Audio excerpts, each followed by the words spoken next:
Video. अब आप मुझे ये बताओ वो करता क्या होगा। अब मैं आपको बता देता हूँ कि वो क्या नहीं करता।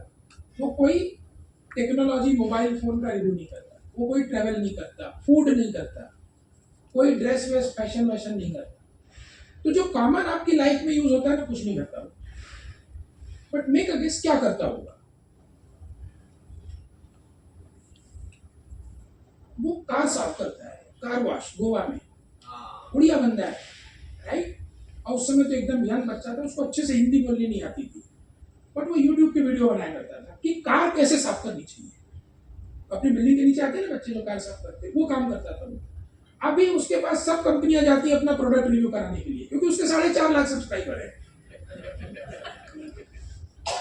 This is the capability that we have, right. People in India figure out ways. आप लोगों को शायद पता नहीं हो, अब तो बंद हो गया क्योंकि बिजली आने लगी।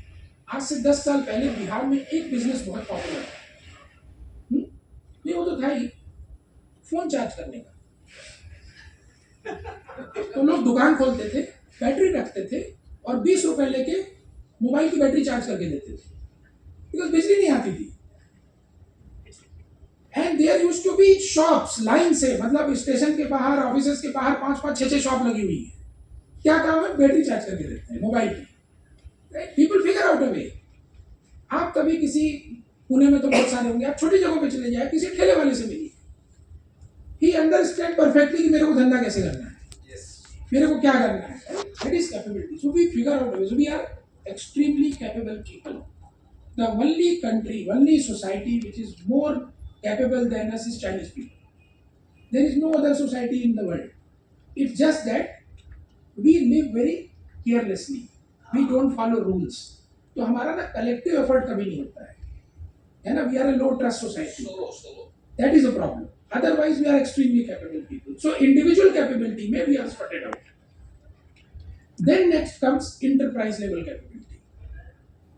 अगर आपको बड़ा काम करना है, बड़ा जीडीपी बनाना है, बड़े बड़े प्रोजेक्ट करने हैं, बड़ी बड़ी फैक्ट्रीज करनी है, तो आपको वर्ल्ड क्लास बड़ी लार्ज एंटरप्राइज चाहिए। 2000-3000 करोड़ का फैक्ट्री लगाने के लिए छोटी मोटी कंपनी काम नहीं कर सकती। तो आज से 20-25 साल पहले जब हम लोगों ने अपनी इकोनॉमी की कहानी चालू की, तो हमारे पास ऐसी बड़ी वर्ल्ड क्लास कंपनीज थी ही नहीं। यमुना पार पे दिल्ली में 2002 में एक टेंडर निकला ब्रिज बनाने का। उसकी कॉस्ट उस समय कुछ 800-900 करोड़ रुपए थी, बहुत बड़ा प्रोजेक्ट था वो टाइम। तो सरकार ने बोला, तो एलएनटी ने बोला हम बना देंगे। सरकार ने बोला नहीं, तुम्हारी औकात नहीं है। उससे वो ज्वाइंट वेंचर करके आया और दोनों का लगाया, बोला देखो इसने ब्रिज बनाए हुए हैं बड़े बड़े, बोले हाँ ये ठीक है। उसके बाद क्या हुआ, वो दाइबू का एक आदमी केवल रहता था इंडिया में जो साइन करता था बस, एक और यहाँ पूरा काम एलएनटी ने किया। ये हालत थी। आज क्या है, any damn project in India, Indian companies में, right. That is the kind of large scale enterprise level capability we have built up, and it is across the board. It's not just one sector. आप सबको पता है हमारे पास world class IT companies है, right. इसीलिए दुनिया भर की सारी कंपनियां इंडिया आती हैं आईटी में कि बस आपके पास best talent in the world है। Our IT talent is like best in the world. Even America doesn't have that kind of talent. We have world class pharma companies. एक ड्रग का नाम है Honda Parinox. Honda Parinox शायद chemically synthesise drug में दुनिया का सबसे complex drug है। वो कुछ 50-53 स्टेजेस में बनाया है। जब वो अब पेटेंट हुआ यूएस में, तो अगले 10 साल तक उसका कोई जेनेरिक नहीं लॉन्च कर पाया, क्योंकि कभी कोई बना ही नहीं पाया। The first company to make its generic was an Indian company, Dr. Reddy. It made it. The second company to make its generic was again an Indian company, Aurobindo Pharma. Nobody else made it. टेवा करके एक company है, उनका एक drug था and it was semi biologic and semi chemically synthesized drug, बहुत complex drug है। So टेवा ने उसका पेटेंट कर रखा था। जब पेटेंट एक्सपायरी होने के 5 साल पहले, लगभग 2008-9 में, टेवा को यह समझ में आया कि इंडिया वालों ने उसको क्रैक कर लिया है और उसका जेनरिक लेके आने वाले। अब आप सोचो, बायोलॉजिक ड्रग, जबकि इंडिया कभी बायोलॉजिक ड्रग नहीं करता था। सो टेवा वेंट बरसा, एंड व्हेन टेवा रियलाइज्ड कि बॉस मैं इसको नहीं बचा सकता, so you know what they did, उसमें क्या होता है, जब भी आप कोई जेनरिक ड्रग बनाते हो तो आपको उसका केमिकल इक्विवेलेंस प्रूफ करना पड़ता है कि जो ओरिजिनल ड्रग है ये एकदम उसके इक्विवेलेंट काम करता है, ये आपको यूएसएफडीए को प्रूफ करके बनाना पड़ता है। तो चूंकि वो बायोलॉजिक ड्रग था, तो biologic drug are living organism, they are enzymes, right, तो उसके अंदर लाइव सेल होते हैं जो बाद में मार दिए जाते हैं, उसको प्रूफ करना बहुत कठिन काम है। सो जब टेवा ने वो ड्रग बनाया था तो टेवा ने एक डिवाइस बनाई थी, एक मैकेनिज्म बनाया था जिससे ये प्रूफ किया जाता था कि ये ड्रग वही काम कर रहा है जो मैं बोल रहा हूँ। सो व्हेन टेवा रियलाइज कि बॉस मैं ड्रग तो नहीं बचा पाऊंगा, तो तब तक उसने वो डिवाइस का पेटेंट नहीं किया था, उसने जाके वो डिवाइस का पेटेंट करा दिया, बोले अब मैं डिवाइस दूंगा ही नहीं, ये मेरा पेटेंटेड डिवाइस है, जब मैं डिवाइस नहीं दूंगा तो तुम प्रूफ कैसे करोगे कि यही काम कर रहा है।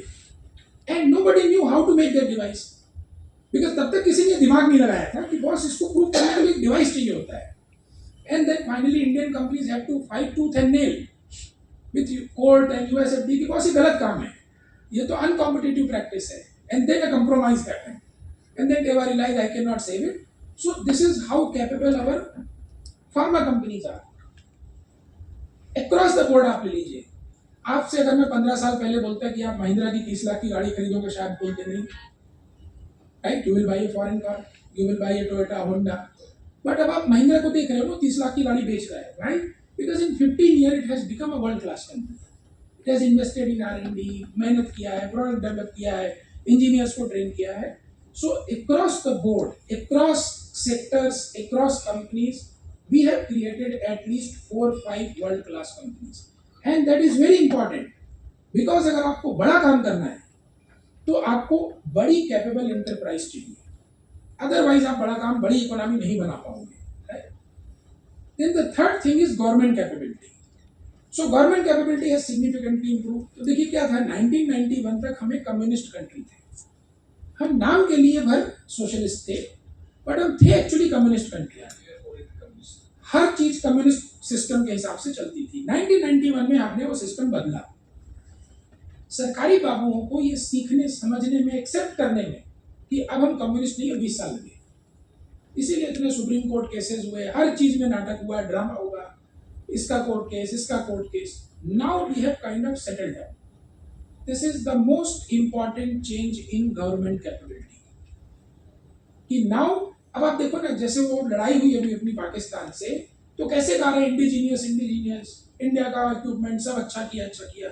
20 साल पहले कोई नहीं लाता था विदेश से लेके आओ, अगर 20 साल पहले लड़ाई होती तो और हम जाके 2-4-10 तो विदेश से माल खरीद लाते, because there was no capability to appreciate. So this is a sea change that has happened in government capability, plus government has spent tremendous amount of money in digitisation, adopting technology, and that is biggest hyper scaler or let's say scaling of government capability।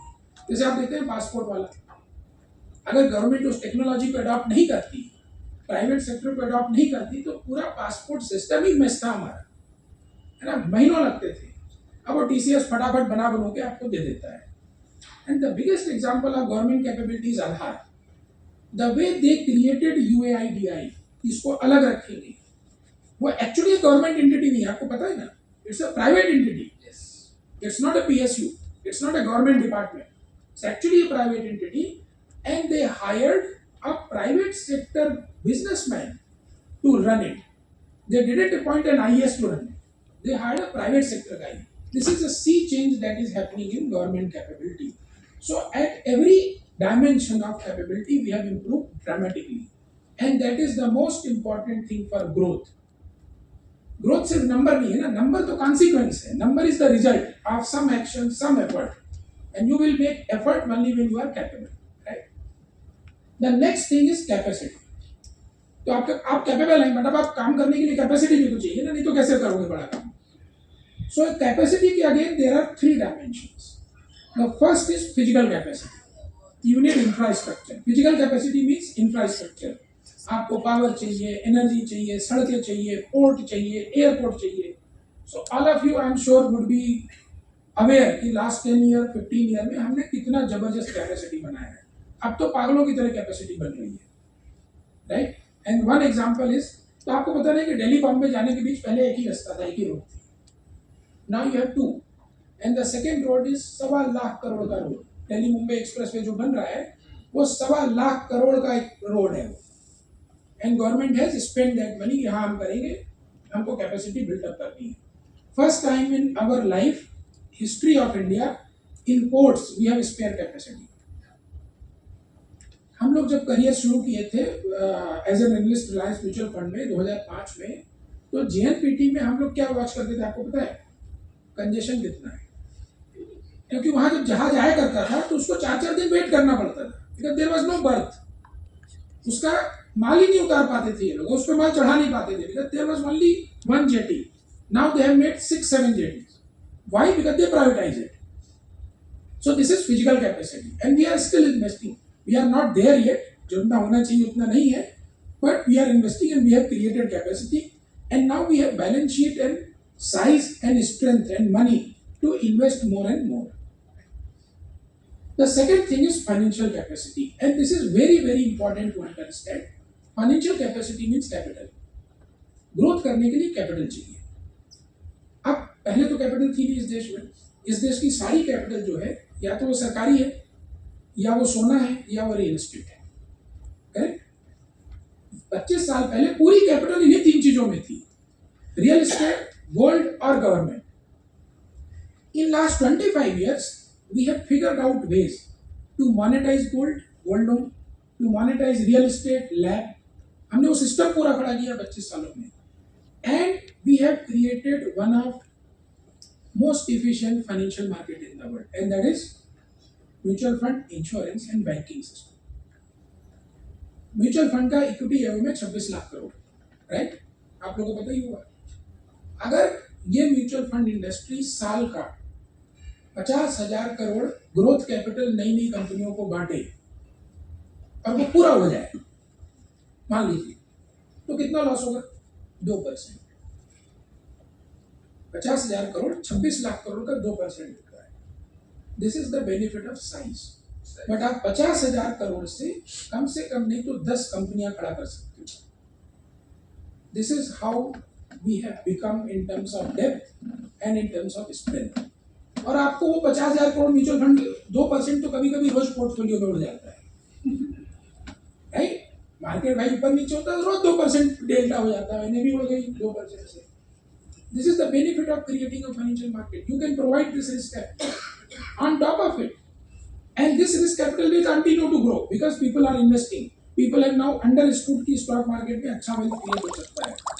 Number 2, we have all top large private equity funds of the world in India.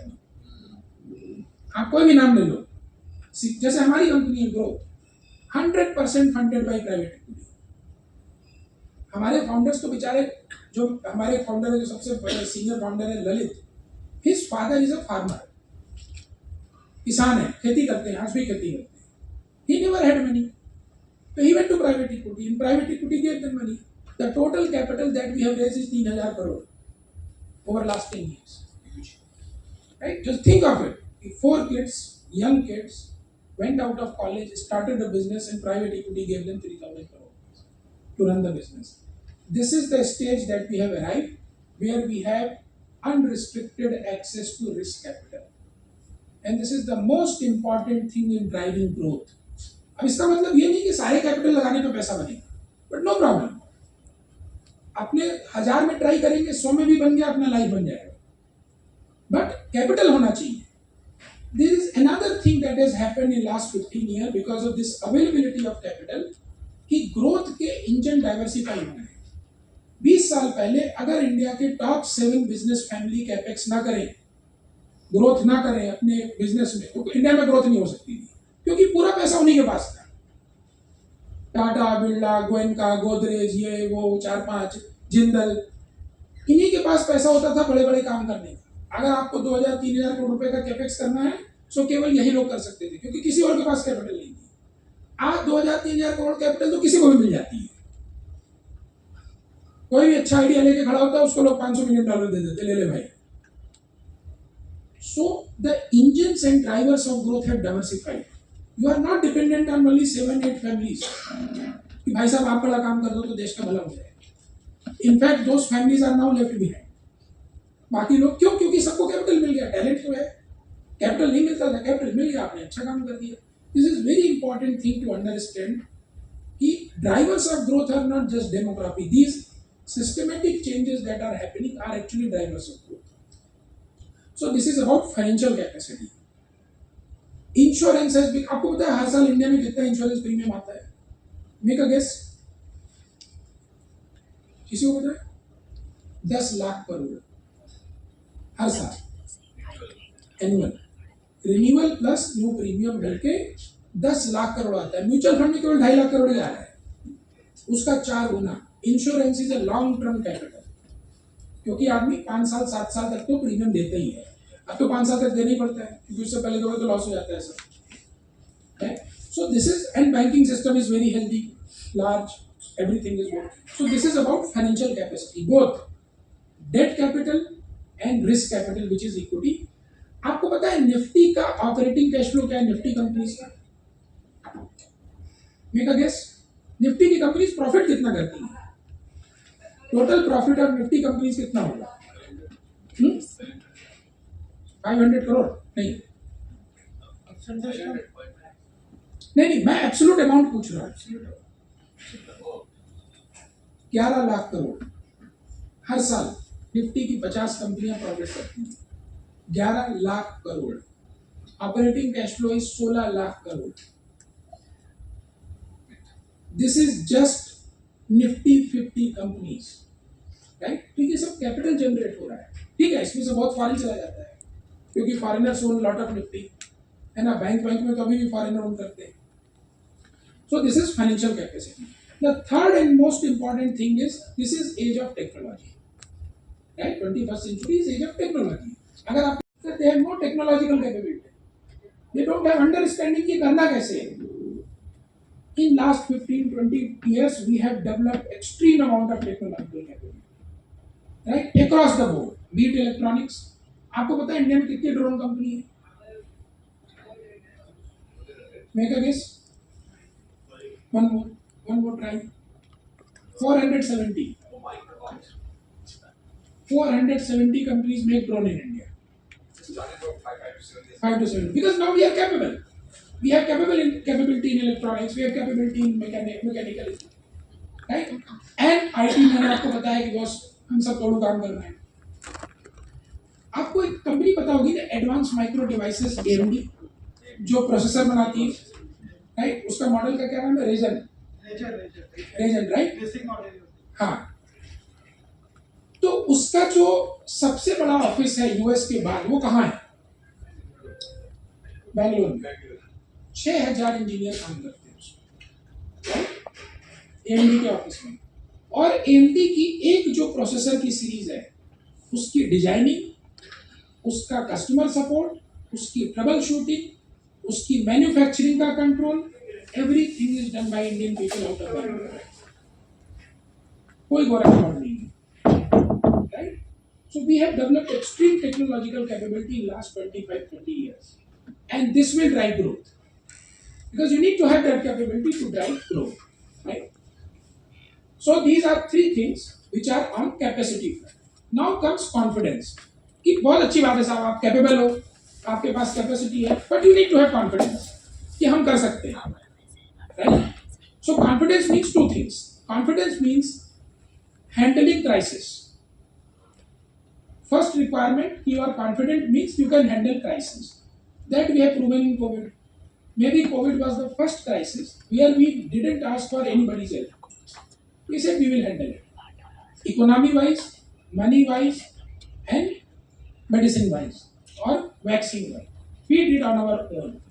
That is first major confidence booster. आप लोगों को लगता है ना कि Covid के बाद India में इतनी तेजी क्यों की? Because COVID was the time when India proved that we have a right. We can handle our economy, we can handle our problem, and we can solve our biggest crisis that has world grappling for कि बस कुछ तो मिल जाए हमको, हम कुछ कर ले।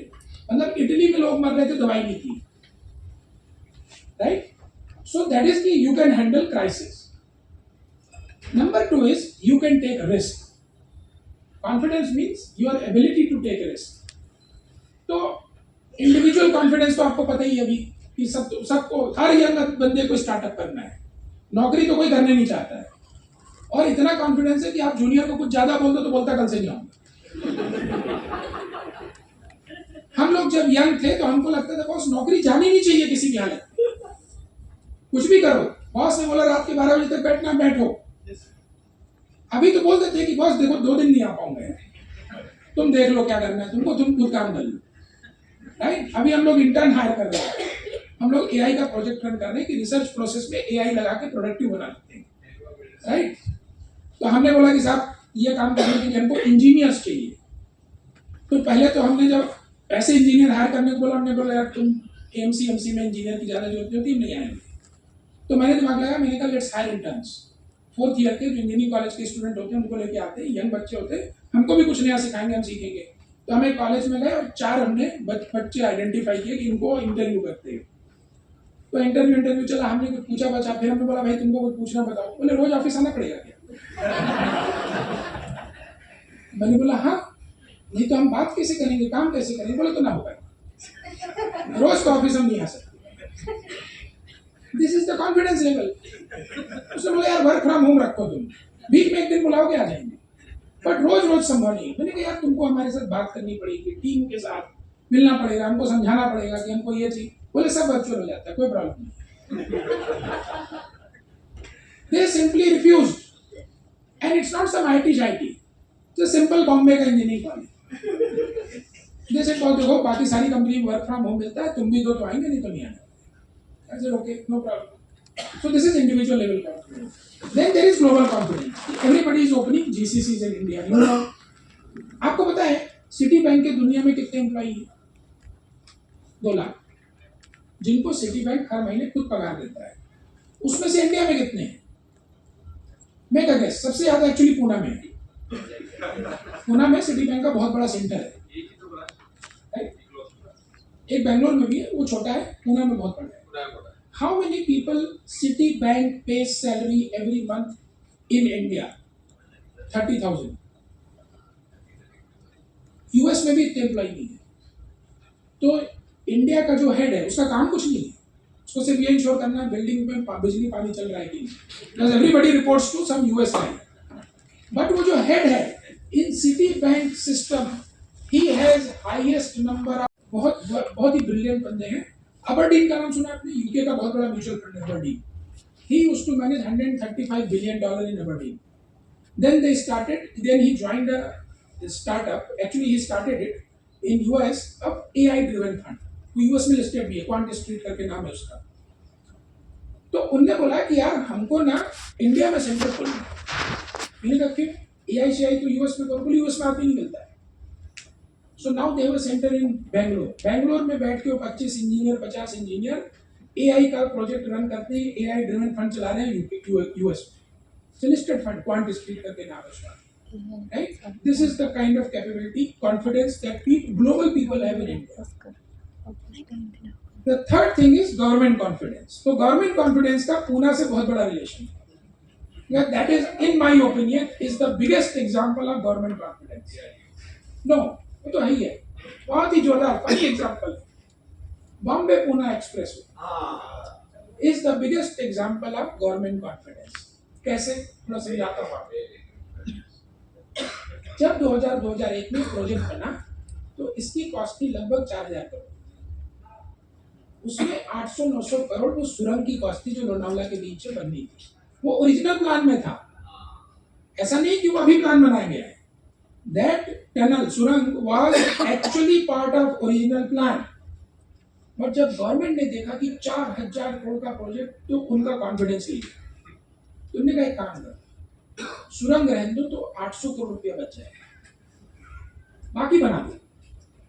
तो उन्होंने बाकी बना दिया। 800 करोड़ रुपया बचाने के लिए सुरंग नहीं बनाई। हमने तो उसमें 8,000 करोड़ का पेट्रोल उड़ा दिया है, राइट। पहाड़ चढ़ने उतरने में उसमें तो ट्रैफिक होता है, अगर नहीं होता तो 800 करोड़ रुपया कब के वसूल नहीं होते। लेकिन अब गवर्नमेंट को पूरा कॉन्फिडेंस है, और गवर्नमेंट कितने बना रही है उसमें पता है आपको? नहीं 1 लाख करोड़ नहीं, 4,000 crore.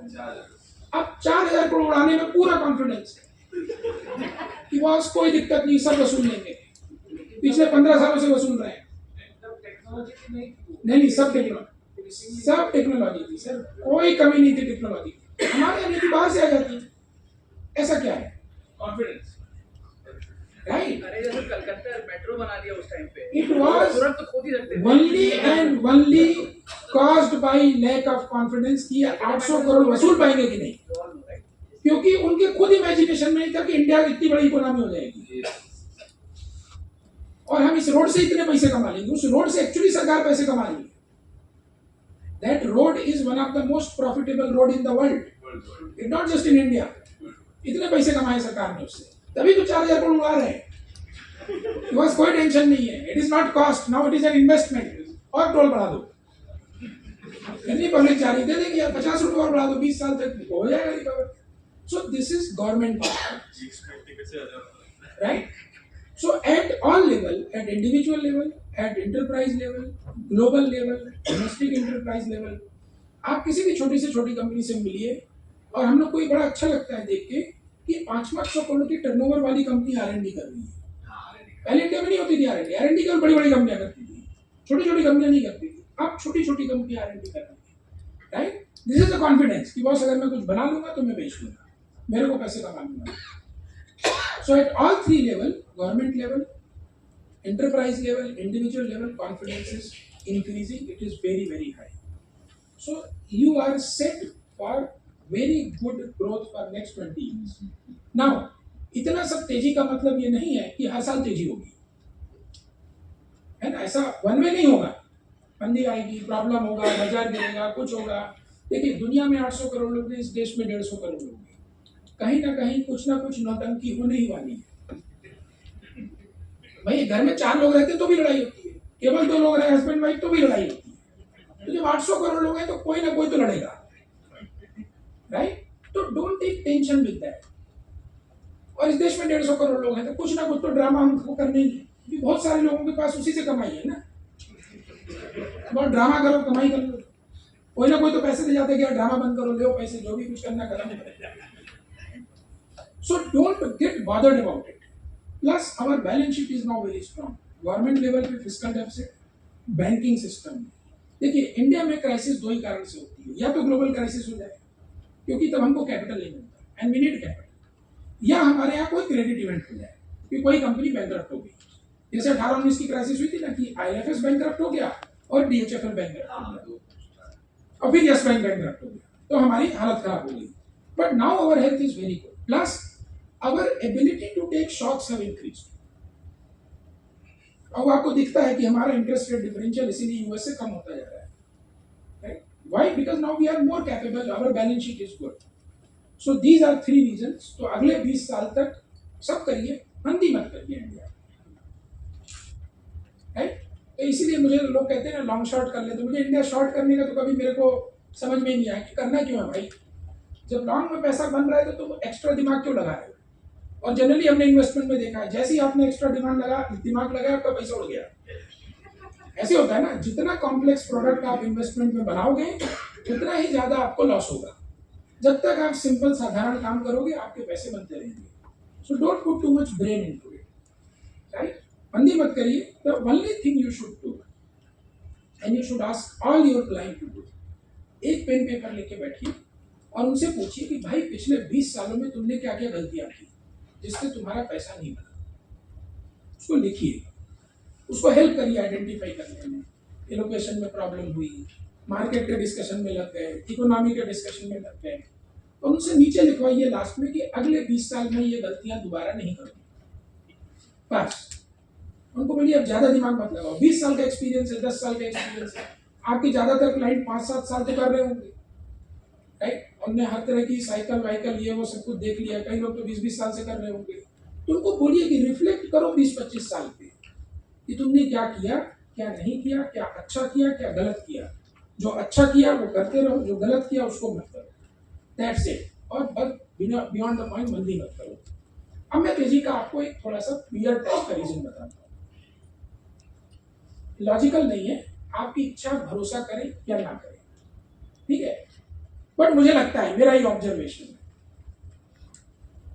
And the reason is mister Narendra Modi.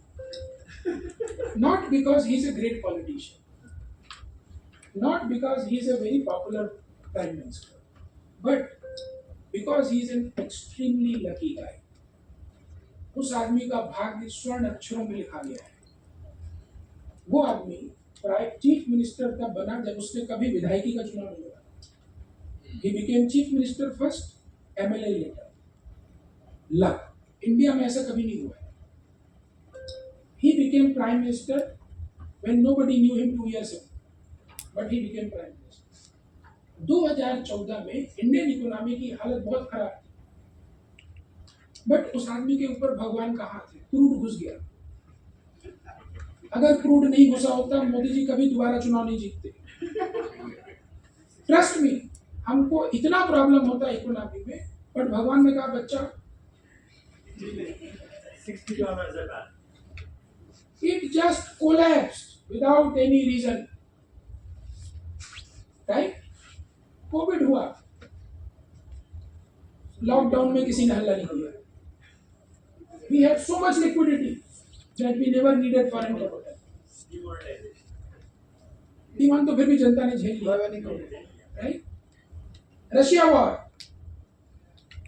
उस आदमी का भाग्य था कि रशिया ने बोला तुमको सस्ते में पेट्रोल दूंगा, क्रूड दूंगा, चिंता मत करो। एंड अमेरिका से ठीक है यार गाली देंगे बट ले लो। We have made money out of Russia war.